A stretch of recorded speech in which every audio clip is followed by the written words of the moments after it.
형수 수진이 반갑게 인사했다. 40대 초반의 그녀는 깔끔한 정장 차림에 짧은 단발머리가 인상적이었다. 회사 다니는 워킹맘답게 세련된 분위기였다. 안녕하세요, 형수님. 애들 때문에 정신없어서 미리 못 왔어. 엄마가 혼자 준비하시느라 고생 많으셨겠다. 수진의 말에 영자가 부엌에서 나왔다. 괜찮아, 서연이가 와서 도와줄 테니까. 서연아, 어서 와서 앞치마 두르고 도와줘. 서연은 자연스럽게 부엌으로 향했다. 형수 수진은 거실에 앉아서 아이들과 놀고 있었다. 형수님은 안 도와주세요? 서연이 작은 목소리로 물어보자 영자가 대답했다. 수진이는 회사 다니느라 바빠. 그리고 애들도 돌봐야 하고. 너는 교사라서 방학도 길고 시간도 있잖아. 서연은 할 말을 잃었다. 자신도 교사로 일하고 있는데 왜 자신만 시간이 있다고 생각하는 걸까? 1시간 후 준호의 누나인 준이와 매제 그리고 중학생 아들까지 도착했다. 준이는 영자와 정말 닮아 있었다. 목소리도 크고 말투도 단호했다. 엄마 고생 많으세요. 서연이는 또 부엌에서 열심히 하고 있네. 준이가 부엌을 들여다보며 말했다. 며느리가 해야지. 수진이는 애들 돌보느라 바쁘고. 맞아요.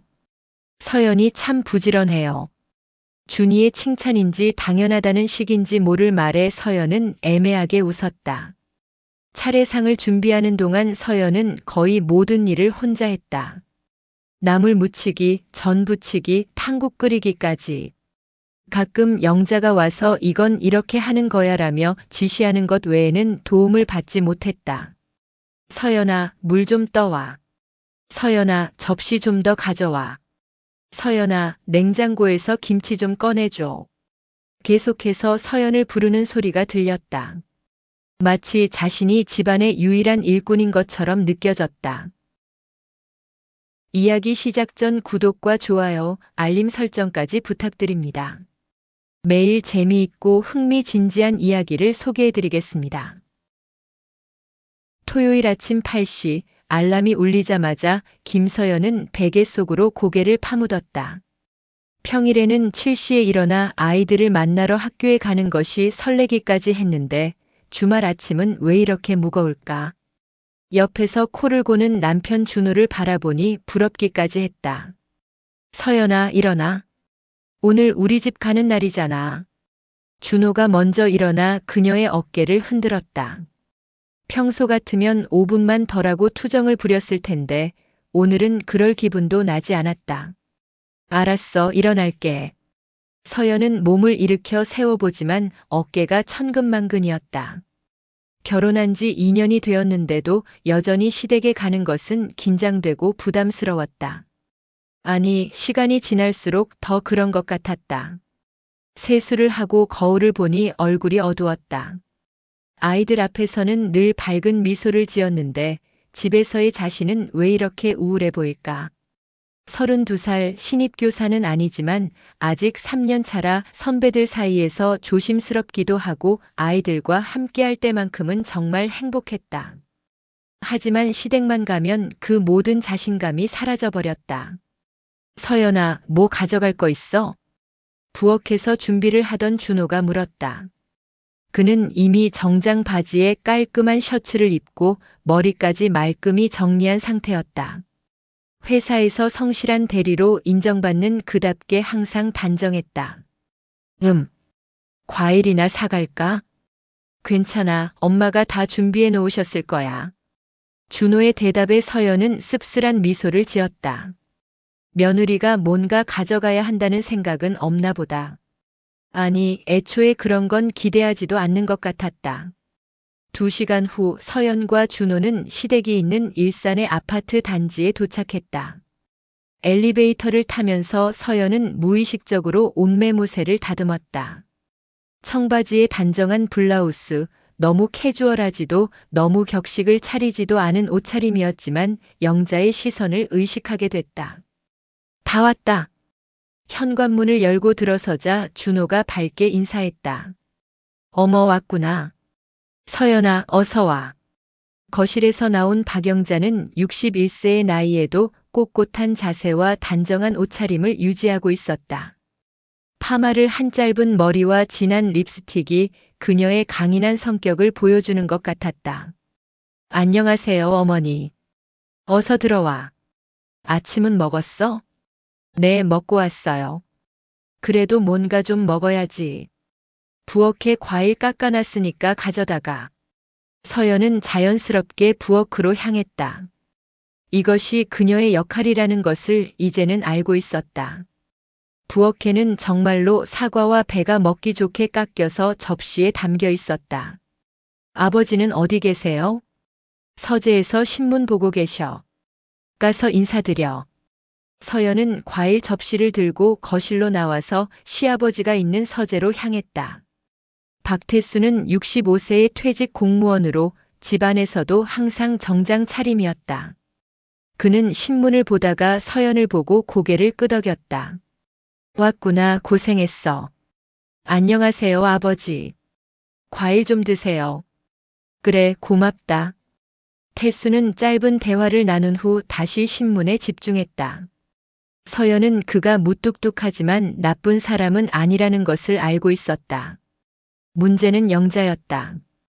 거실로 돌아오자 영자가 준호와 무언가 이야기를 나누고 있었다. 요즘 회사 일은 어때? 승진 이야기는 없고. 아직 대리된 지 얼마 안 됐잖아요, 엄마. 차근차근 해야죠. 그래도 서연이가 교사니까 집안 체면은 좀 서겠네. 요즘 맞벌이 해야 살 수 있다니까. 서연은 과일을 먹으면서 그들의 대화를 듣고 있었다. 자신에 대한 이야기인데도 마치 없는 사람처럼 느껴졌다. 서연아, 점심 뭘 먹을까? 냉장고 좀 봐줄래? 영자의 말에 서연은 자연스럽게 일어났다.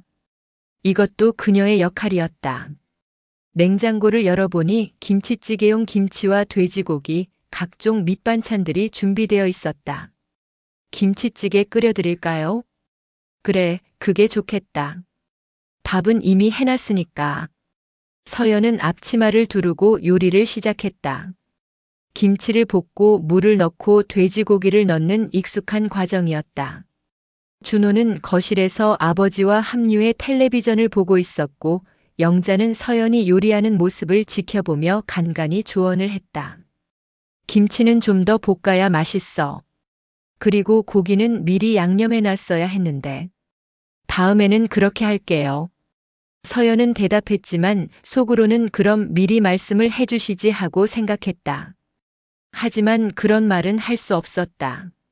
며느리로서 시어머니의 조언을 듣는 것이 당연하다고 여겨지는 분위기였다. 점심을 준비하는 동안 서연의 마음은 복잡했다. 평일에는 아이들과 함께 급식을 먹으며 웃고 떠들던 자신이 주말에는 왜 이렇게 위축된 느낌일까? 교실에서는 아이들에게 선생님이라 불리며 존경받는 한 사람의 어른이었는데 여기서는 그냥 준호 며느리 서연이일 뿐이었다. 다 됐어요. 서연이 김치찌개를 식탁에 올리자 가족들이 모여 앉았다. 밥과 반찬까지 차리는 것은 당연히 서연의 몫이었다. 잘 먹겠습니다. 서연이 손맛이 점점 좋아지네.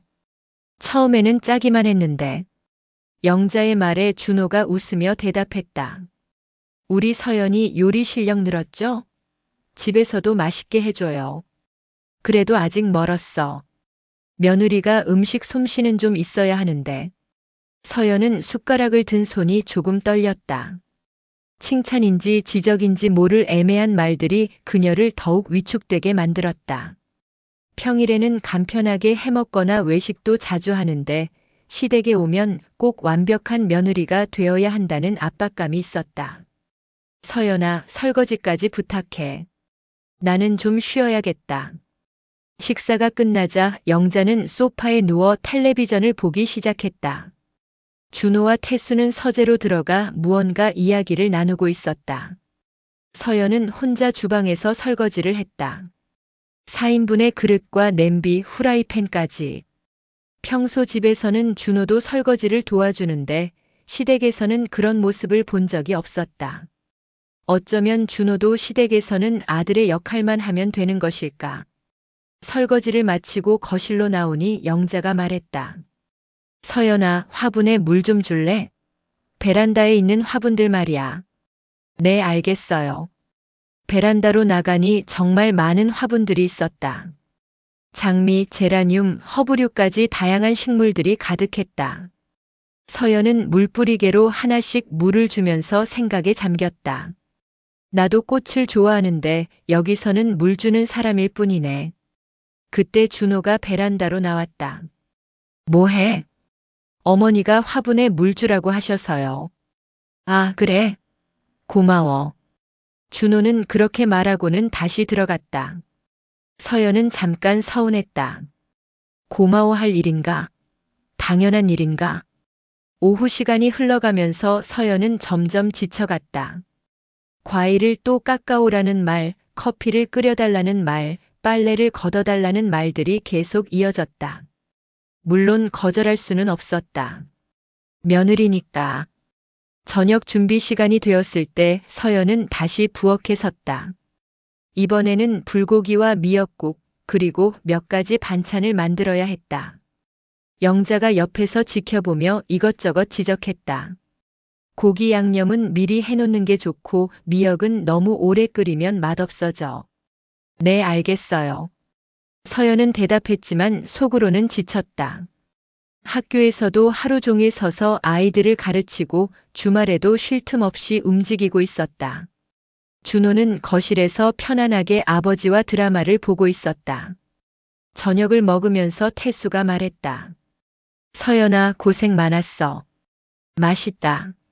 시아버지의 따뜻한 말에 서연은 조금 위로받은 기분이었다. 하지만 영자는 여전했다. 며느리가 이 정도는 해야지. 요즘 젊은 애들은 요리도 못하고 집안일도 못하는데 서연이는 그래도 배우려고 하네. 칭찬 같기도 하고 지적 같기도 한 말에 서연은 애매하게 미소만 지었다. 저녁이 끝나고 집으로 돌아가는 차 안에서 서연은 창밖을 바라보며 생각에 잠겼다.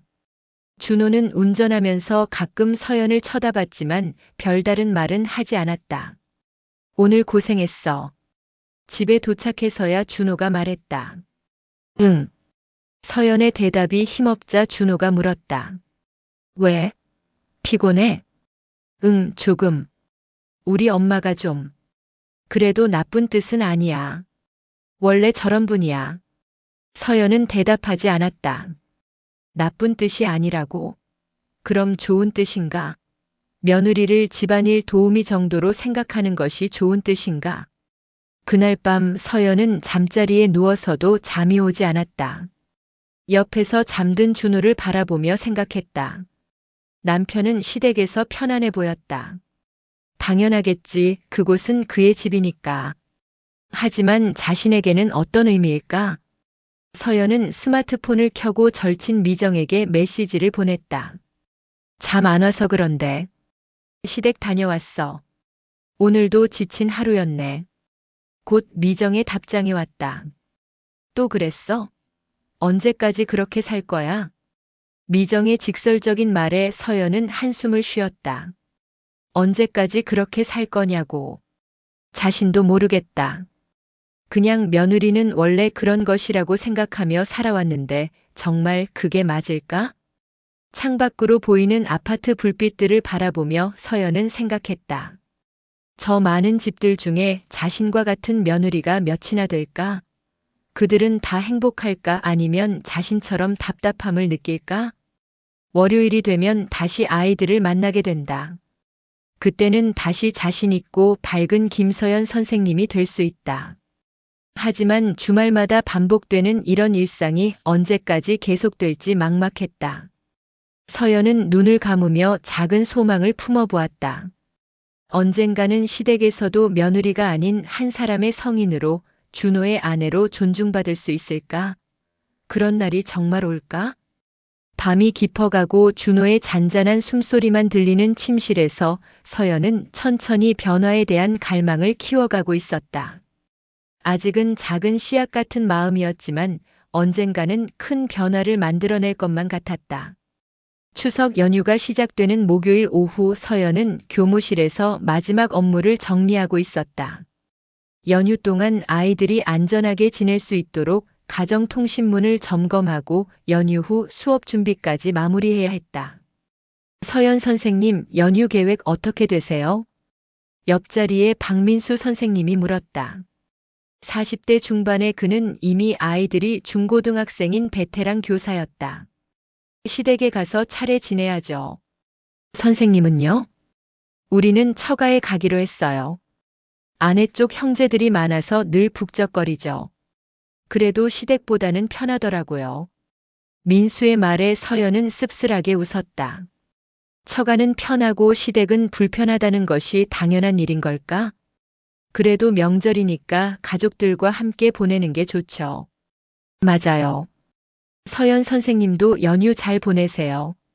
집으로 돌아가는 지하철에서 서연은 스마트폰으로 미정과 대화를 나눴다. 추석 연휴 어떻게 보낼 거야? 카페 문 닫고 제주도 여행 가. 혼자서 힐링하려고. 넌? 시댁에서 차례 지내고 친척들 만나야 해. 아, 그 지옥의 연휴가 시작되는구나. 힘내라, 친구야. 미정의 농담 반 진담 반 메시지에 서연은 한숨을 쉬었다. 지옥의 연휴라니 틀린 말은 아니었다. 집에 도착하니 준호가 이미 와 있었다. 회사에서 연휴 전 회식이 있었다고 했는데 생각보다 일찍 들어온 모양이었다. 왔어? 오늘 일찍 들어왔네. 응, 회식 일찍 끝났어. 다들 집에 일찍 가고 싶어 해서. 준호는 소파에 누워 텔레비전을 보고 있었다. 평소보다 표정이 무거워 보였다. 왜? 무슨 일 있어? 아니야, 그냥. 연휴 때 우리 집 가는 게 좀 부담스럽기도 하고. 준호의 말에 서연은 놀랐다. 그동안 남편이 시댁 가는 것을 부담스러워한다는 생각을 해본 적이 없었다. 왜? 너는 괜찮은 줄 알았는데. 괜찮기는. 엄마가 완벽주의라서 늘 신경 쓰이거든. 특히 너한테 이것저것 시키는 것도 미안하고. 서연은 준호를 다시 보았다. 그가 자신의 상황을 알고 있었다는 것이 의외였다. 그럼 왜 가만히 있어? 그냥. 엄마 성격을 바꿀 수는 없잖아. 그리고 부모님이니까. 나도 사람인데? 서연의 목소리에 서운함이 섞여 있었다. 준호는 잠깐 머뭇거리더니 서연 옆에 앉았다. 미안해. 정말 미안해. 근데 어떻게 해야 할지 모르겠어. 부모님한테 말씀드리면 되잖아. 그게 쉽지 않아. 우리 부모님은 원래 저런 분들이야. 갑자기 바뀌라고 하면 오히려 더 서운해하실 것 같고. 서연은 답답했다. 남편도 자신의 어려움을 알고 있으면서 왜 해결하려고 하지 않을까? 그럼 언제까지 이렇게 살아야 해? 조금만 참아줘. 시간이 지나면 괜찮아질 거야. 준호의 말에 서연은 더 이상 할 말이 없었다. 시간이 지나면 괜찮아질 거라고. 벌써 2년이 지났는데 달라진 게 뭐가 있을까? 추석 당일 아침 서연과 준호는 일찍부터 시댁으로 향했다. 오늘은 준호의 형수 가족과 시누이 가족까지 모여서 총 10명이 넘는 대가족 모임이 될 예정이었다. 오늘은 사람이 많으니까 더 정신없을 거야. 준호가 운전하면서 말했다. 형수님이랑 시누이는 어떤 분들이에요? 몇 번 못 뵈어서. 형수는 좀 예민하고 우리 누나는 엄마랑 비슷해. 준호의 대답에 서연은 걱정이 되기 시작했다. 영자와 비슷한 성격이라니. 시댁에 도착하니 이미 형수 가족이 와 있었다. 준호의 형인 준석과 형수 수진, 그리고 초등학생 쌍둥이 남매가 거실에 있었다. 준호 왔네. 서연아, 안녕. 형수 수진이 반갑게 인사했다. 40대 초반의 그녀는 깔끔한 정장 차림에 짧은 단발머리가 인상적이었다. 회사 다니는 워킹맘답게 세련된 분위기였다. 안녕하세요, 형수님. 애들 때문에 정신없어서 미리 못 왔어. 엄마가 혼자 준비하시느라 고생 많으셨겠다. 수진의 말에 영자가 부엌에서 나왔다. 괜찮아, 서연이가 와서 도와줄 테니까. 서연아, 어서 와서 앞치마 두르고 도와줘. 서연은 자연스럽게 부엌으로 향했다. 형수 수진은 거실에 앉아서 아이들과 놀고 있었다. 형수님은 안 도와주세요? 서연이 작은 목소리로 물어보자 영자가 대답했다. 수진이는 회사 다니느라 바빠. 그리고 애들도 돌봐야 하고. 너는 교사라서 방학도 길고 시간도 있잖아. 서연은 할 말을 잃었다. 자신도 교사로 일하고 있는데 왜 자신만 시간이 있다고 생각하는 걸까? 1시간 후 준호의 누나인 준이와 매제, 그리고 중학생 아들까지 도착했다. 준이는 영자와 정말 닮아 있었다. 목소리도 크고 말투도 단호했다. 엄마 고생 많으세요. 서연이는 또 부엌에서 열심히 하고 있네. 준이가 부엌을 들여다보며 말했다. 며느리가 해야지. 수진이는 애들 돌보느라 바쁘고. 맞아요. 서연이 참 부지런해요. 준이의 칭찬인지 당연하다는 식인지 모를 말에 서연은 애매하게 웃었다. 차례상을 준비하는 동안 서연은 거의 모든 일을 혼자 했다. 나물 무치기, 전 부치기, 탕국 끓이기까지. 가끔 영자가 와서 이건 이렇게 하는 거야라며 지시하는 것 외에는 도움을 받지 못했다. 서연아, 물 좀 떠와. 서연아, 접시 좀 더 가져와. 서연아, 냉장고에서 김치 좀 꺼내줘. 계속해서 서연을 부르는 소리가 들렸다. 마치 자신이 집안의 유일한 일꾼인 것처럼 느껴졌다. 오전 11시, 드디어 차례를 지낼 시간이 되었다. 모든 음식이 차례상에 오르고 가족들이 모여 앉았다. 서연은 음식을 나르느라 이미 지쳐 있었지만 차례가 시작되면 또 다른 일들이 기다리고 있었다. 자, 다들 자리 잡으세요. 태수의 말에 따라 가족들이 자리를 잡았다. 남자들은 앞자리에, 여자들은 뒷자리에 앉았다. 서연은 가장 뒷자리에서 혹시 뭔가 필요한 것은 없는지 살펴봐야 했다. 차례가 끝나고 음식을 나누어 먹을 시간이 되었다.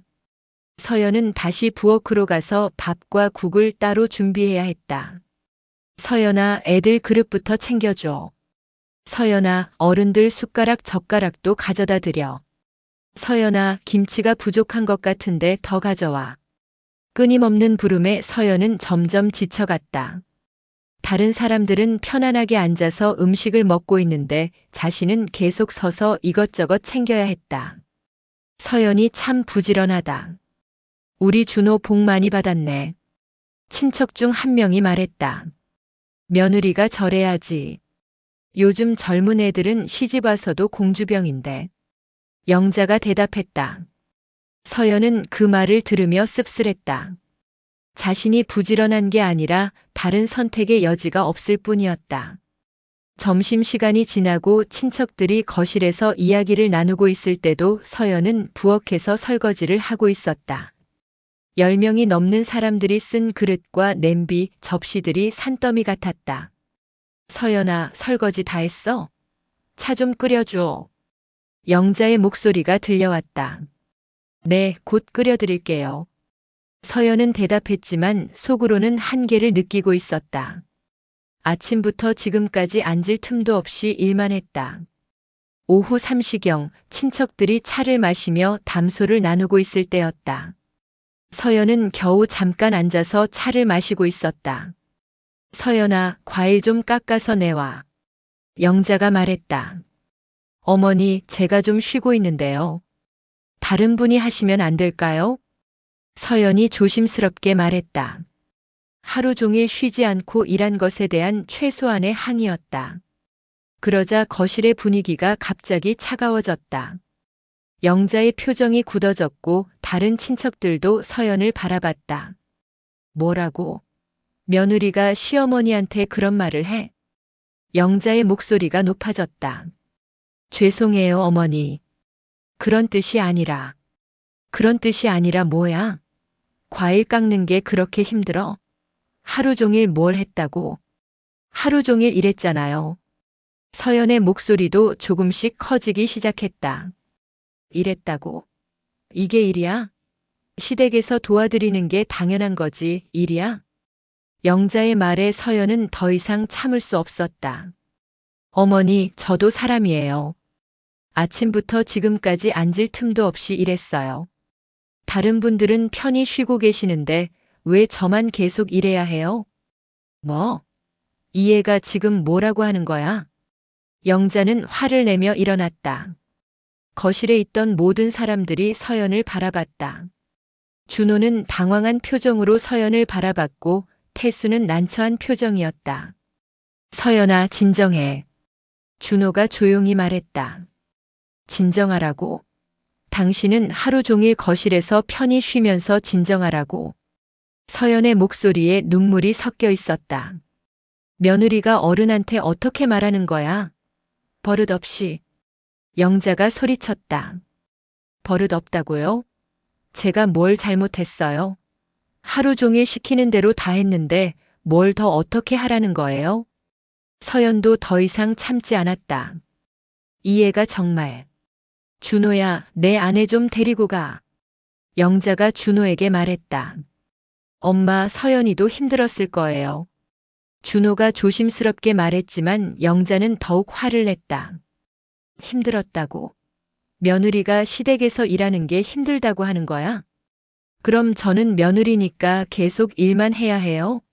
저도 이 집 가족 아니에요? 서연의 말에 거실이 순간 조용해졌다. 가족이라고. 가족이니까 집안일을 도와야 하는 거 아니야? 도와드리는 것과 혼자서 모든 일을 하는 것은 달라요. 저만 계속 일하고 다른 분들은 편히 쉬시는 게 맞아요? 서연의 목소리가 떨리고 있었지만 단호했다. 이 애가 정말 버릇이 없네. 시집 와서 이렇게 나오는 애는 처음 봐. 영자의 말에 서연의 마지막 인내심이 끊어졌다. 버릇 없다고요? 제가 뭘 잘못했는지 정확히 말씀해 주세요. 아침부터 지금까지 시키는 일 다 했는데 뭘 더 어떻게 하라는 거예요? 며느리가 시어머니한테 대들어? 대드는 게 아니라 제 마음을 말하는 거예요. 저도 사람이에요. 감정이 있고 한계가 있어요. 서연의 눈에서 눈물이 흘러내렸다. 2년 동안 쌓인 서운함과 분노가 터져나오고 있었다. 울면 되는 줄 알아? 그렇게 억울하면 왜 시집 왔어? 영자의 말에 서연은 더 이상 참을 수 없었다. 시집 왔다고 해서 사람이 아니게 되는 건 아니잖아요. 저도 존중받고 싶어요. 존중? 며느리 주제에 존중을 바라. 며느리라고 해서 인격이 없는 거예요? 저도 한 사람의 어른이고 직업도 있고 존중받아야 할 사람이에요. 서연의 목소리가 거실 전체에 울려 퍼졌다. 모든 사람들이 놀란 표정으로 그녀를 바라봤다. 준호가 일어나서 서연의 팔을 잡았다. 서연아, 그만하자. 나가서 이야기하자. 뭘 그만해요? 제가 뭘 잘못했는데요? 서연이 준호를 뿌리쳤다. 잘못했냐고? 시어머니한테 대드는 게 잘못이 아니야? 영자가 소리쳤다. 대드는 게 아니라 제 생각을 말하는 거예요. 어머니는 저를 며느리가 아니라 집안일 하는 사람으로만 보시는 것 같아요. 뭐라고? 사실이잖아요. 저는 여기 와서 일만 해요. 가족들과 함께 앉아서 이야기도 못 해보고 편히 쉬지도 못하고 계속 이것저것 시키기만 하시잖아요. 서연의 말에 거실이 정적에 휩싸였다. 그래, 맞아. 며느리는 원래 그런 거야. 시집 왔으면 시댁 일을 해야지. 영자의 말에 서연은 절망적인 표정을 지었다. 그럼 저는 평생 이렇게 살아야 해요? 며느리라는 이름으로 계속 부려먹히면서. 부려먹는다고. 이 애가 정말. 영자가 화를 내려는 순간 태수가 일어났다. 그만들 해라. 이게 뭐 하는 짓이야. 시아버지의 말에 모두가 조용해졌다. 서연이 말도 일리가 있어. 좀 과했던 것 같다. 태수의 말에 영자가 놀란 표정을 지었다. 여보, 당신까지 왜 그래요? 아니야, 서연이 말이 맞아. 우리가 너무 당연하게 생각했나 봐. 태수의 말에 서연은 조금 위로받는 기분이었다. 적어도 한 사람은 자신을 이해해주는 것 같았다. 하지만 영자는 여전히 화가 나 있었다. 당연하게 생각했다고. 며느리가 시댁 일하는 게 당연한 거 아니에요? 일을 하되 혼자서 모든 걸 다 할 필요는 없지. 우리도 함께 해야지. 태수의 말에 서연은 눈물을 흘리며 고개를 끄덕였다. 그날 오후 서연과 준호는 일찍 집으로 돌아갔다. 차 안에서 둘 다 말이 없었다. 서연은 창밖을 바라보며 눈물을 흘렸고 준호는 복잡한 표정으로 운전에만 집중했다. 집에 도착해서야 준호가 입을 열었다.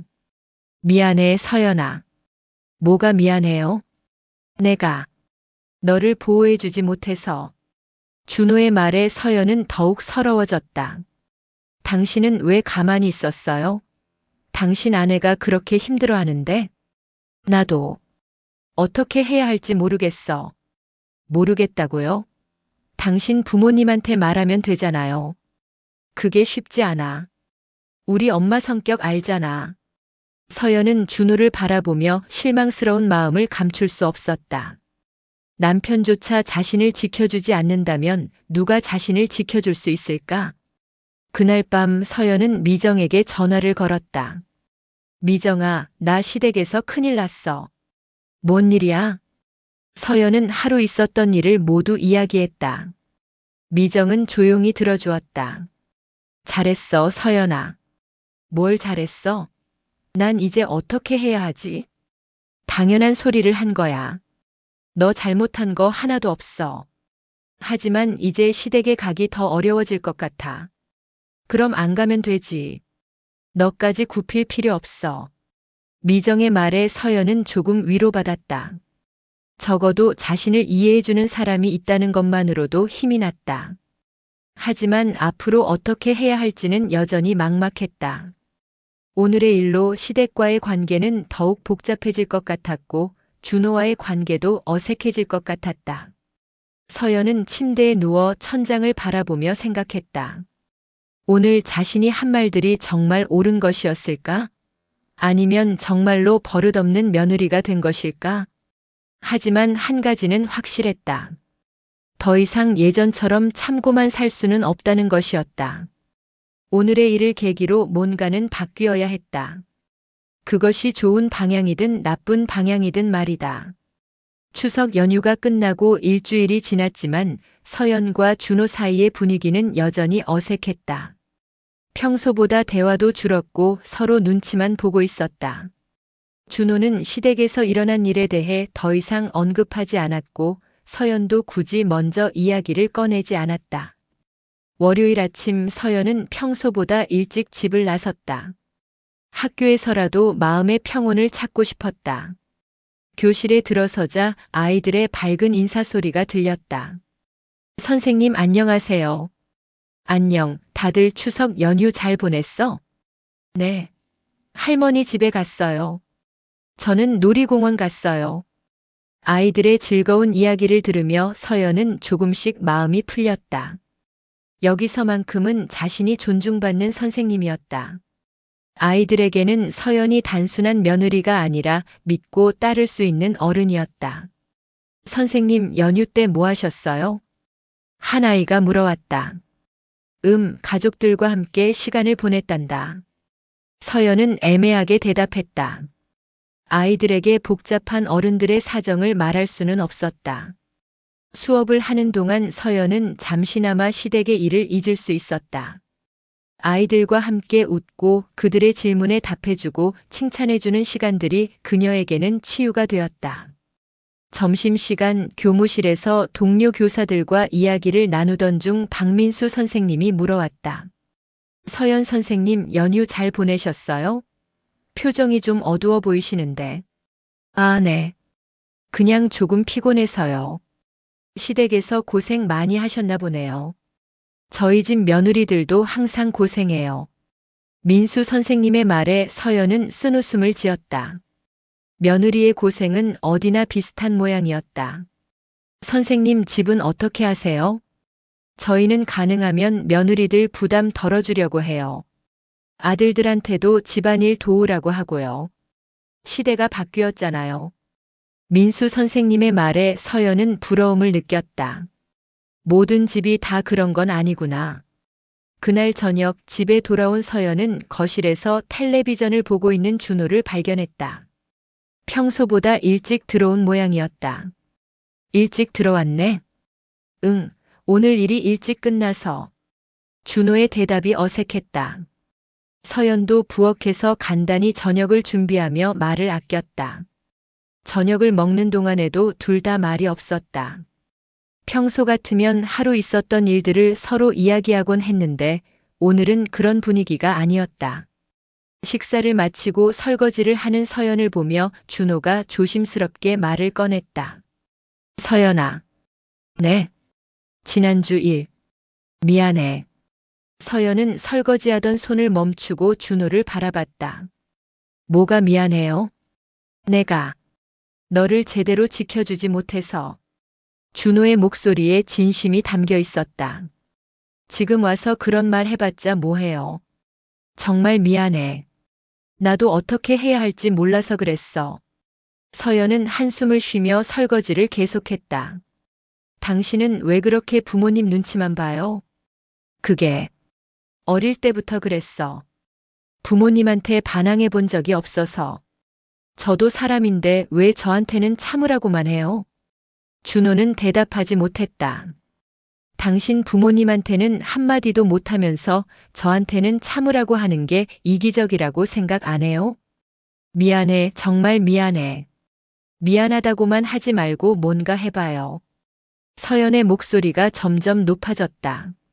뭘 어떻게 해? 당신 부모님한테 말씀드리세요. 저도 당신 아내고 존중받아야 할 사람이라고. 그럼 한번 얘기해 볼게. 준호의 대답에 서연은 조금 놀랐다. 평소 같으면 그게 쉽지 않아라고 했을 텐데. 정말요? 응, 너 말이 맞아. 내가 너무 소극적이었나 봐. 준호의 말에 서연은 조금 희망을 품었다. 하지만 동시에 의구심도 들었다. 과연 준호가 부모님께 제대로 말할 수 있을까? 주말 서연은 미정이 운영하는 카페에서 만나기로 했다. 준호는 회사 동료들과 골프를 치러 갔고 서연은 혼자만의 시간이 필요했다. 미정의 카페는 홍대 근처의 작은 골목에 있었다. 미정의 쉼터라는 간판이 달린 아늑한 공간이었다. 평소보다 일찍 도착한 서연을 보고 미정이 놀랐다. 어머, 벌써 왔네. 일찍 왔다. 집에 있기 싫어서. 아직도 그 일로 기분이 안 좋아? 미정이 서연 앞에 아메리카노를 놓으며 물었다. 기분이 좋을 리가 있나? 준호랑도 어색하고.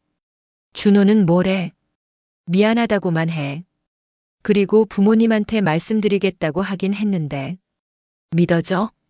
글쎄 잘 모르겠어. 2년 동안 한 번도 나를 편들어준 적이 없는데 갑자기 바뀔까? 서연의 목소리에 회의적인 감정이 섞여 있었다. 그래도 시작은 했잖아. 너도 이번 기회에 확실히 하자. 어떻게? 더 이상 참지 마. 내가 잘못한 게 없어. 미정의 단호한 말에 서연은 고개를 끄덕였다. 근데 정말 괜찮을까? 시댁과의 관계가 더 나빠지면 어떻게 해? 나빠지면 어때? 지금도 좋지 않잖아. 적어도 내 자존심은 지킬 수 있어. 자존심. 그래, 자존심. 너도 한 사람의 성인이야. 며느리라는 이름으로 무시당할 이유가 없어. 미정의 말에 서연은 조금씩 용기를 얻었다. 사실 추석 때 화낸 건 후회 안 해. 그동안 너무 참았던 것 같아. 잘했어. 그런 식으로 살면 안 돼. 근데 앞으로 어떻게 해야 할지 모르겠어. 계속 시댁에 안 갈 수도 없고. 갈 때마다 당당하게 행동하면 돼. 내가 굽히지 않으면 저쪽에서도 함부로 못해. 쉽게 말하네. 쉽지 않겠지만 해야 해. 너를 위해서라도. 미정과 이야기를 나누면서 서연은 자신의 마음을 정리할 수 있었다. 그동안 자신이 너무 수동적이었다는 것을, 그리고 변화가 필요하다는 것을 깨달았다. 다음 주 토요일 준호가 시댁에 가자고 했다. 서연은 잠깐 망설였지만 피할 수만은 없다고 생각했다. 갈게요. 대신 조건이 있어요. 조건? 이번에는 저 혼자 모든 일 하지 않을 거예요. 준호는 잠깐 놀란 표정을 지었다. 그럼 어떻게 할 건데? 다른 사람들도 함께 해야죠. 저만 며느리가 아니라 다들 가족이잖아요. 엄마가 뭐라고 하실지. 그건 당신이 미리 말씀드리세요. 저도 존중받고 싶다고. 준호는 한참을 고민하더니 고개를 끄덕였다. 알겠어. 미리 말씀드릴게. 토요일 아침 시댁에 가기 전에 준호가 어머니께 전화를 걸었다. 엄마, 저희 오늘 갈 때 서연이랑 같이 일하시면 안 될까요? 서연이가 좀 힘들어해서. 전화기 너머로 영자의 목소리가 들려왔다. 뭐라고? 며느리가 힘들다고? 네, 지난번에 좀 많이 시키셨잖아요. 시킨 게 아니라 도와달라고 한 거지. 그래도 서연이도 쉬고 싶을 때가 있을 것 같아서요. 한동안 침묵이 흘렀다. 그럼 어떻게 하라는 거야? 함께 하시면 어떨까요? 서연이도 가족이니까요. 알겠다. 영자의 대답이 시원하지는 않았지만 그래도 거부하지는 않았다. 시댁에 도착했을 때 분위기는 지난번과 달랐다. 영자는 평소보다 표정이 굳어 있었고 태수는 어색하게 웃으며 인사했다. 안녕하세요, 어머니, 아버지. 서연이 인사하자 영자는 시큰둥하게 대답했다. 왔구나. 어서 들어와, 서연아. 태수가 좀 더 따뜻하게 맞아주었다. 점심 준비를 할 시간이 되자 서연은 부엌으로 향했다. 하지만 이번에는 달랐다. 영자도 함께 부엌에서 일을 시작했다. 뭐부터 할까요? 서연이 물어보자 영자가 대답했다. 김치찌개 끓이고. 밑반찬은 내가 할게. 평소 같으면 서연 혼자서 모든 걸 준비했을 텐데 오늘은 영자가 직접 나서서 일을 했다. 어색하긴 했지만 그래도 함께 일한다는 느낌이었다. 어머니, 이거 어떻게 하는 거예요? 서연이 궁금한 것을 물어보자 영자가 설명해 주었다. 이건 말이지. 이렇게 하는 거야. 평소보다 말투가 부드러웠다. 지난번처럼 지적하는 톤이 아니라 가르쳐주는 톤이었다.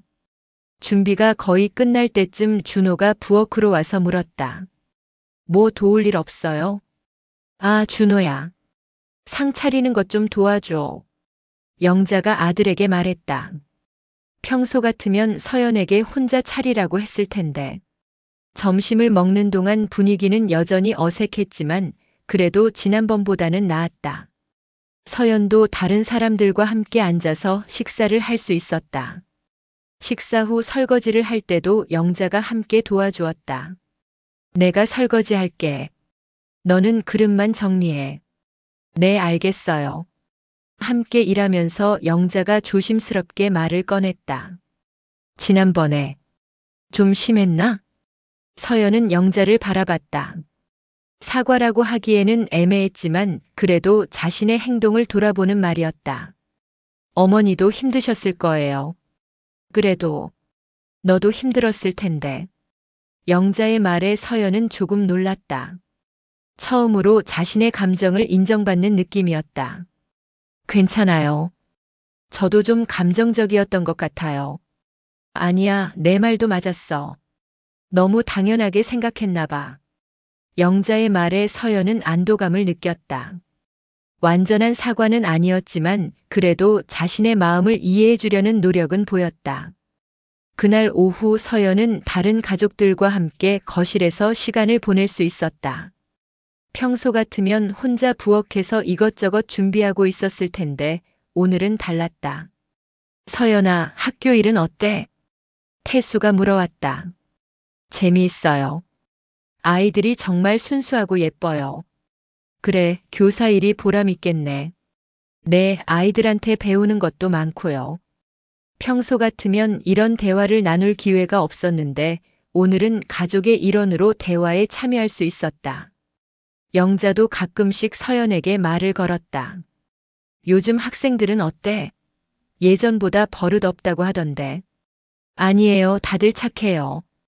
그냥 표현 방식이 좀 다를 뿐이에요. 그래? 내가 잘 가르치나 보네. 영자의 말에는 이전과 달리 따뜻함이 있었다. 저녁 시간이 되자 영자가 말했다. 오늘은 간단히 먹자. 서연아, 라면 끓일 줄 알지? 네, 끓일게요. 나도 도울게. 영자가 함께 부엌으로 왔다. 라면을 끓이면서 영자가 말했다. 서연아, 미안하다는 말하고 싶었어. 서연은 손을 멈추고 영자를 바라봤다. 뭐가 미안하세요? 그동안 너를 너무 당연하게 생각했나 봐.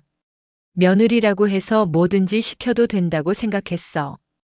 영자의 진심 어린 사과에 서연의 눈시울이 붉어졌다. 어머니, 내 말이 맞았어. 너도 사람이고 존중받아야 할 사람이야. 고마워요, 어머니. 앞으로는 함께 하자. 가족이니까. 영자의 말에 서연은 눈물을 흘렸다. 2년 동안 듣고 싶었던 말이었다. 그날 집으로 돌아가는 길에 준호가 말했다. 오늘 어땠어? 좋았어요. 어머니가 사과도 해주시고. 다행이다. 엄마도 많이 반성하신 것 같아. 당신도 고마워요. 미리 말씀드려 주셔서. 앞으로는 내가 더 적극적으로 할게. 준호의 말에 서연은 미소를 지었다. 집에 도착해서 준호가 서연을 안으며 말했다. 미안했어, 정말로. 앞으로는 내 편에 설게. 고마워요. 우리 다시 시작하자. 그날 밤 서연은 오랜만에 편안한 마음으로 잠자리에 들 수 있었다. 물론 모든 것이 하루아침에 완전히 바뀐 것은 아니었다. 하지만 적어도 변화의 시작은 되었다. 미정에게 메시지를 보냈다. 오늘 시댁 다녀왔는데 많이 달라졌어. 어머니가 사과도 해주시고 함께 일도 하셨어. 곧 미정의 답장이 왔다. 다행이다. 내가 용기 내서 말한 보람이 있네. 계속 그런 식으로 해. 응, 고마워 친구야. 서연은 스마트폰을 내려놓고 창밖을 바라봤다. 아직 갈 길이 멀겠지만 적어도 방향은 잡았다는 생각이 들었다. 이제 며느리로서가 아니라 한 사람의 성인으로, 가족의 일원으로 대우받을 수 있을 것 같았다. 변화는 쉽지 않았지만 불가능하지도 않았다. 용기를 내서 자신의 목소리를 낸 것이 시작이었다. 앞으로도 계속해서 당당하게 하지만 지혜롭게 행동해야겠다고 다짐했다. 서연의 작은 저항이 큰 변화의 물결을 만들어내고 있었다. 이제는 정말로 새로운 출발이 가능해 보였다. 한 달이 지나고 서연과 시댁의 관계는 조심스럽지만 긍정적인 변화를 보이고 있었다. 하지만 진짜 시험은 이제부터였다. 변화가 일시적인 것인지 아니면 진정으로 뿌리내릴 수 있는 것인지 확인되어야 했다. 목요일 저녁 준호가 퇴근하자마자 심각한 표정으로 서연에게 말했다. 서연아, 이번 주말에 큰형네 가족이 와. 아, 그래요? 추석 때처럼 많이 오시는 건가요? 응, 그런데 문제가 있어. 형수가 임신했대. 서연은 잠깐 놀랐다. 어머, 축하할 일이네요. 몇 개월 되셨어요? 4개월 정도. 그런데 입덧이 심해서 거의 아무것도 못한다고 해. 준호의 말에 서연은 무언가 불길한 예감이 들었다. 그럼 이번에는 제가 혼자 다 해야 하는 건가요? 아니야, 엄마가 그러지는 않을 거야. 지난번에 약속했잖아. 하지만 준호의 목소리에는 확신이 없었다. 금요일 밤 영자에게서 전화가 왔다. 준호야, 내일 와서 서연이가 좀 도와줬으면 좋겠는데. 수진이가 입덧이 심해서 아무것도 못하겠다고 하네. 엄마, 서연이도 힘들어해요. 함께 하시기로 하지 않으셨어요? 그건 그렇지만 수진이 상태가 안 좋아서. 서연이가 젊으니까 좀 더 할 수 있지 않을까? 전화를 들으며 서연의 표정이 어두워졌다. 역시 변한 건 아무것도 없었나 보다. 엄마 서연이와 상의해보고 전화 드릴게요. 준호가 전화를 끊고 서연을 바라봤다. 어떻게 할까? 서연은 한참을 고민했다. 가볼게요. 하지만 저 혼자 모든 걸 하지는 않을 거예요. 그럼 어떻게 할 건데? 어머니께 확실히 말씀드릴 거예요. 함께 하기로 약속하셨다고. 토요일 오전 서연과 준호는 시댁에 도착했다. 이미 형수 가족이 와 있었는데 수진은 소파에 누워 있었고 안색이 좋지 않아 보였다. 수진이 언니 괜찮으세요? 서연이 걱정스럽게 물어봤다. 고마워 서연아. 입덧이 너무 심해서 거의 못 일어나겠어. 그럼 편히 쉬세요. 제가 도와드릴게요. 서연의 말에 수진이 미안한 표정을 지었다. 미안해 정말. 평소 같으면 내가 해야 하는데. 괜찮아요 언니. 임신 중에는 무리하면 안 되죠. 서연은 진심으로 형수를 걱정했다. 하지만 동시에 자신이 또다시 모든 일을 떠맡게 될까봐 걱정되기도 했다. 점심 준비 시간이 되자 서연은 부엌으로 향했다. 영자도 함께 따라왔지만 곧 거실로 나가면서 말했다. 서연아, 수진이 상태가 안 좋으니까 내가 좀 더 해줘야겠다. 어머니, 함께 하기로 하지 않으셨어요? 그렇긴 한데. 오늘은 특별한 상황이잖아. 서연은 실망감을 감출 수 없었다. 어머니, 저도 사람이에요. 혼자서 10명분 음식을 준비하는 건 힘들어요. 그래도 수진이는 정말 아픈데 어떻게 해? 아프시니까 쉬셔야죠. 하지만 다른 분들은 도와주셔야 해요. 영자의 표정이 굳어졌다. 다른 분들이라니? 준석이는 회사 일로 피곤하고 준이는 애 데리고 와서 바쁘고. 그럼 저만 안 피곤하고 안 바쁜가요? 서연의 목소리가 높아지기 시작했다. 서연아, 목소리 좀 낮춰. 며느리가 시어머니한테. 어머니, 지난번에 약속하셨잖아요. 함께 하기로.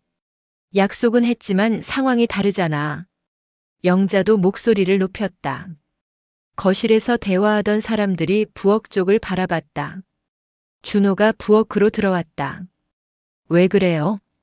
당신 어머니가 또 저 혼자 다 하라고 하세요. 서연이 눈물을 글썽이며 말했다. 엄마, 서연이 말이 맞아요. 우리도 도와드려야죠. 너마저 왜 그래? 수진이 상태가 안 좋다고 했잖아. 수진이 언니는 쉬시고 우리가 함께 하면 되잖아요. 준호가 단호하게 말했다. 영자는 잠깐 당황한 표정을 지었다. 아들이 자신에게 이렇게 강하게 맞선 적이 없었기 때문이다. 거실에서 듣고 있던 태수가 일어나서 부엌으로 왔다. 뭘 그렇게 싸우고 있어? 아버지, 어머니가 또 서연이한테만 모든 일을 시키려고 해요. 준호가 말했다. 그게 아니라 수진이가 아프니까. 영자가 변명하려 하자 태수가 손을 들어 말을 멈췄다. 다들 거실로 나와. 이야기해보자.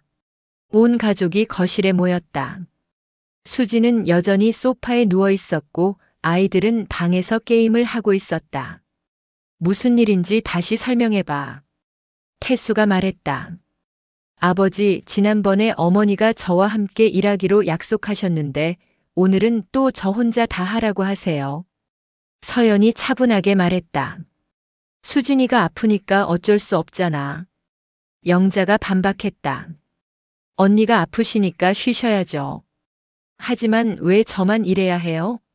다른 가족분들은 왜 도와주지 않으세요? 우리는 손님이잖아. 준석이 말했다. 손님이요? 가족 아니에요? 서연의 말에 준석이 당황했다. 그건 그렇지만 형, 우리 집에 오면 우리도 형네 일 도와드리잖아요. 여기서도 마찬가지 아닌가요? 준호가 형에게 말했다. 태수가 심각한 표정으로 말했다. 서연이 말이 맞다. 우리가 너무 서연이에게만 의존하고 있었네. 여보까지 왜 그래요? 영자가 불만스럽게 말했다. 아니야, 우리가 잘못 생각했어. 서연이도 우리 가족이야. 며느리라고 해서 혼자 모든 일을 할 필요는 없어. 태수의 말에 영자는 할 말을 잃었다. 그럼 어떻게 하자는 거예요? 간단해. 다 같이 하면 돼. 태수가 일어나며 말했다. 나도 부엌 일 도울게. 준석이도 와, 준이도. 아빠가요? 준이가 놀라며 물었다. 왜? 아빠는 부엌 일하면 안 돼? 태수의 말에 모두가 당황했다. 결국 온 가족이 부엌에 모였다. 수진만 거실에서 쉬고 있었고 나머지는 모두 뭔가 할 일을 찾았다. 나는 뭘 하면 돼? 태수가 물어봤다. 아버지는 밥 씻어주세요. 서연이 말했다. 준석이 형은 양파 썰어주시고 준이 누나는 나물 무쳐주세요. 준호가 역할을 나누어 주었다. 엄마는 뭘 하시게요? 준이가 물어봤다. 나는 국 끓일게. 영자가 마지못해 대답했다. 처음에는 서로 어색하고 불편해했지만 점차 분위기가 풀렸다. 아빠, 밥 너무 많이 씻으시면 안 돼요. 서연이 웃으며 말했다. 그래? 이 정도면 될까? 네, 딱 좋아요. 서연아, 양파 이 정도로 썰면 되나? 준석이 물어봤다. 조금 더 작게 썰어주세요. 이렇게? 네, 잘하셨어요. 함께 요리를 하면서 자연스럽게 대화가 오갔다. 평소에는 서연 혼자 조용히 일하던 부엌이 시끌벅적해졌다. 준이야, 나물에 참기름 더 넣어. 영자가 딸에게 조언했다. 엄마, 이 정도면 충분해요. 서연이는 어떻게 생각해? 저도 적당한 것 같아요. 영자가 서연에게 의견을 구하는 모습이 새로웠다. 1시간 정도 지나자 점심 준비가 거의 끝났다. 혼자 했다면 2시간은 걸렸을 일이었다. 다 같이 하니까 빠르네. 태수가 만족스럽게 말했다. 그러게요, 아버지. 이렇게 하니까 훨씬 좋은 것 같아요. 서연이 웃으며 대답했다. 점심을 먹으면서 분위기는 한결 밝아져 있었다. 서연도 처음부터 다른 가족들과 함께 앉아서 식사를 할 수 있었다. 서연아, 고생 많았어. 수진이 미안한 표정으로 말했다. 괜찮아요, 언니. 아프실 때는 쉬셔야죠. 그래도 미안해. 다음에는 내가 더 도와드릴게. 이제는 다 같이 하기로 했으니까 걱정 마세요. 태수가 말했다. 맞아, 앞으로는 누구 하나만 고생시키지 말자. 영자도 조용히 고개를 끄덕였다. 식사 후 설거지도 여러 명이 함께 했다. 서연이 씻으면 준호가 헹구고 준이가 닦았다. 이렇게 하니까 금방 끝나네. 준이가 신기해했다. 그동안 서연이 혼자 얼마나 힘들었겠어. 준석이 말했다. 미안해, 서연아. 그동안 너무 당연하게 생각했나 봐. 준석의 사과에 서연은 고개를 저었다. 괜찮아요, 오빠. 이제 알아주시면 돼요. 오후에는 모든 가족이 거실에 모여 앉아 이야기를 나누었다. 평소 같으면 서연은 부엌에서 혼자 뒷정리를 하고 있을 시간이었다. 서연아, 학교 일은 재미있어? 준이가 물어봤다. 네, 아이들이 정말 예뻐요. 나도 예전에 교사하고 싶었는데 결혼하고 포기했어. 지금이라도 해보시면 어때요? 늦지 않았을 것 같은데요. 그런가? 한번 생각해 볼게. 서연과 준이가 이렇게 개인적인 대화를 나눈 것은 처음이었다.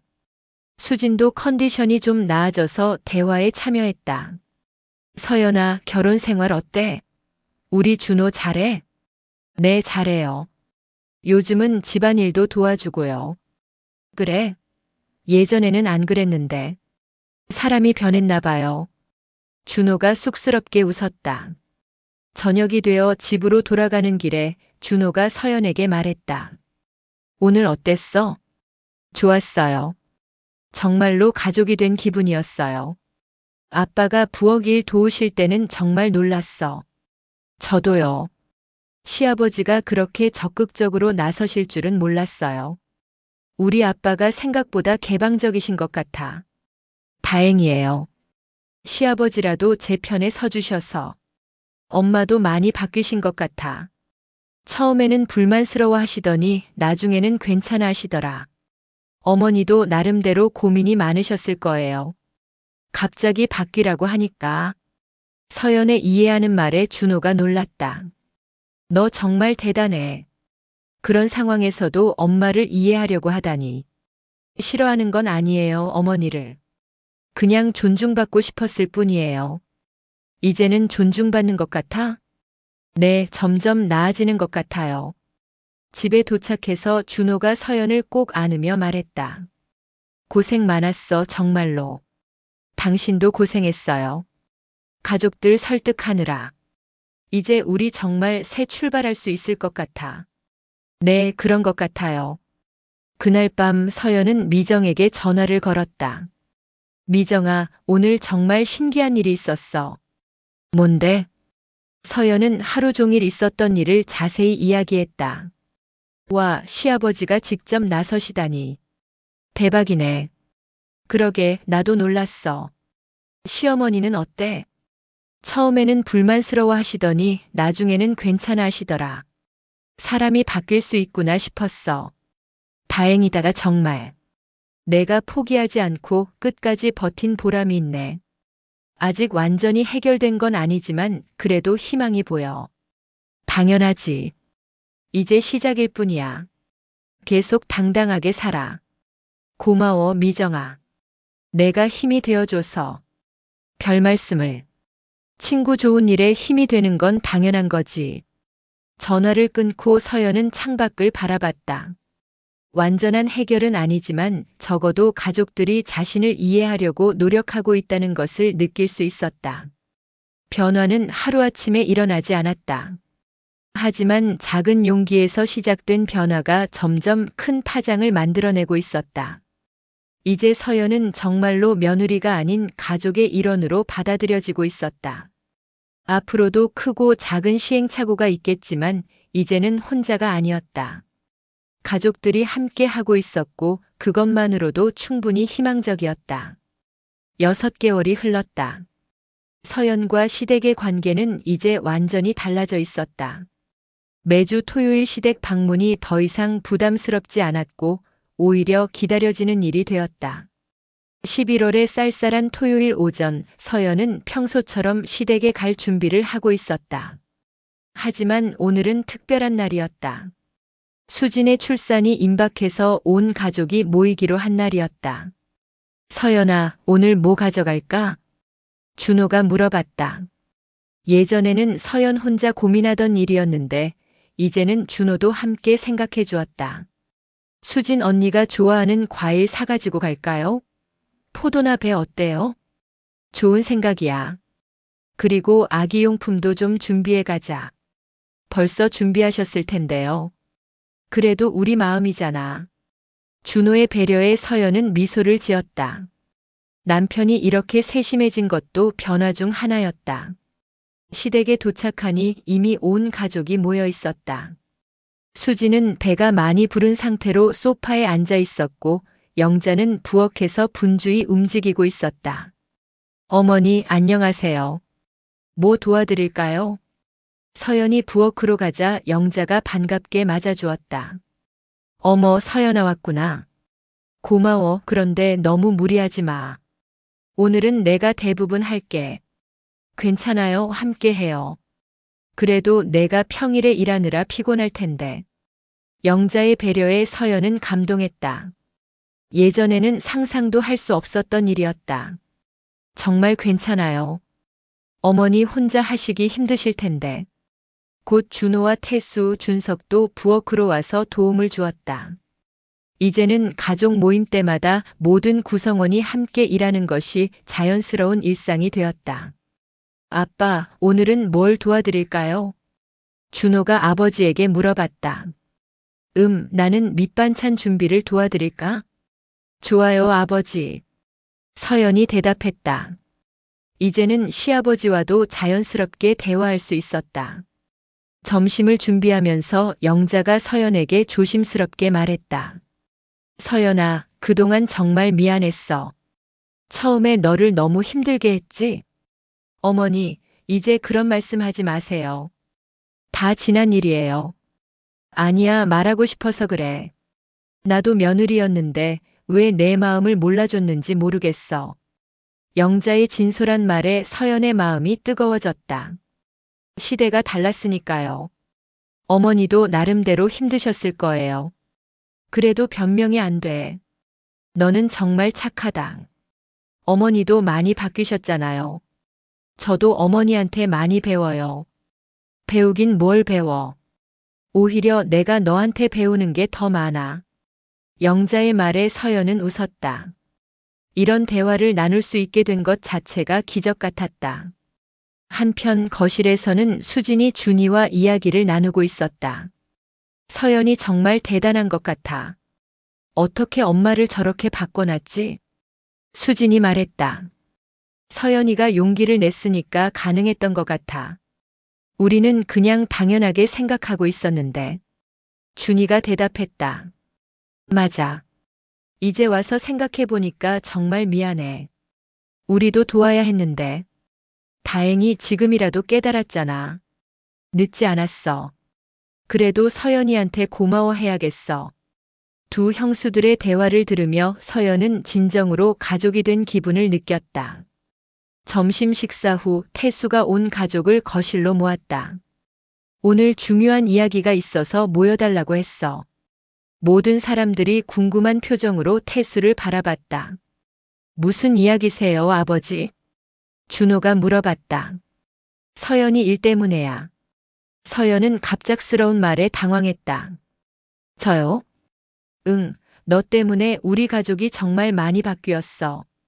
좋은 쪽으로 말이야. 태수의 말에 모든 가족들이 고개를 끄덕였다. 그동안 우리가 전통이라는 이름으로 잘못된 관습을 이어왔었는데 서연이가 용기를 내서 말해줘서 바뀔 수 있었어. 아버지. 서연의 목소리가 떨렸다. 며느리도 사람이고 가족이라는 당연한 사실을 잊고 있었어. 서연이가 깨우쳐줬지. 영자도 고개를 끄덕이며 말했다. 맞아요. 저도 많이 반성했어요. 그래서 오늘 우리 가족의 새로운 약속을 만들고 싶어. 태수가 진지하게 말했다. 어떤 약속이요? 준석이 물어봤다. 앞으로 우리 집에서는 성별이나 며느리, 사위 구분 없이 모든 가족이 평등하게 대우받자는 약속이야. 모든 사람들이 놀란 표정을 지었다. 집안일도 함께 하고 의견도 함께 나누고 서로 존중하자는 거야. 좋은 생각이에요, 아버지. 서연이 감동하며 말했다. 우리 준이도 이제 시댁에서 힘들어하지 않을 거야. 그리고 나중에 손자들도 이런 문화에서 자랄 수 있고. 준이의 눈에 눈물이 글썽였다. 아빠 감사해요. 정말로. 감사할 건 없어. 당연한 일이야. 그날부터 시댁에서는 새로운 전통이 시작되었다. 명절이나 가족 모임 때마다 모든 구성원이 역할을 분담해서 함께 준비했다. 12월 말 크리스마스를 맞아 온 가족이 모였다. 수지는 무사히 출산을 마치고 예쁜 딸을 낳았고 새로운 가족 구성원이 추가되었다. 우와, 정말 예쁘다. 서연이 아기를 보며 감탄했다. 서연 고모가 안아볼까? 수진이 아기를 서연에게 건네주었다. 정말 천사네요. 서연이 아기를 안으며 말했다. 이 아이는 정말 행복할 거야. 우리 가족의 새로운 문화에서 자라니까. 영자가 흐뭇하게 말했다. 그러게요. 성별 차별 없이 자라겠네요. 맞아, 남자아이든 여자아이든 똑같이 사랑받고 존중받을 거야. 태수가 말했다. 크리스마스 준비도 온 가족이 함께 했다. 남자들은 트리 꾸미기와 무거운 것들을 담당했고 여자들은 음식 준비를 했다. 하지만 중간중간 역할을 바꿔가며 모든 일을 함께 했다. 준호야, 너도 요리 좀 배워봐. 영자가 아들에게 말했다. 저요? 요리를요? 응, 남자도 요리할 줄 알아야지. 서연이만 계속 시킬 수는 없잖아. 어머니 말씀이 맞아요. 준호 씨도 배우세요. 서연이 웃으며 말했다. 그럼 저도 가르쳐 주세요. 준호가 앞치마를 두르며 말했다. 이런 모습을 보며 온 가족이 웃었다. 예전에는 상상도 할 수 없었던 장면이었다. 1년이 지나고 서연의 학교에서 동료 교사들과 이야기할 때였다. 서연 선생님, 요즘 표정이 정말 밝아지셨어요. 박민수 선생님이 말했다. 그래요? 네, 예전에는 가끔 우울해 보이셨는데 요즘은 항상 웃고 계세요. 아, 시댁과의 관계가 많이 좋아져서 그런 것 같아요. 다행이네요. 뭔가 비결이 있으신가요? 용기를 냈어요. 제 생각과 감정을 솔직하게 표현했더니 가족들이 이해해 주시더라고요. 와, 대단하시네요. 쉽지 않았을 텐데. 처음에는 정말 힘들었어요. 하지만 변화는 가능하더라고요. 서연의 말에 다른 동료들도 관심을 보였다. 저도 시댁 문제로 고민이 많은데 조언 좀 해주세요. 김영애 선생님이 말했다.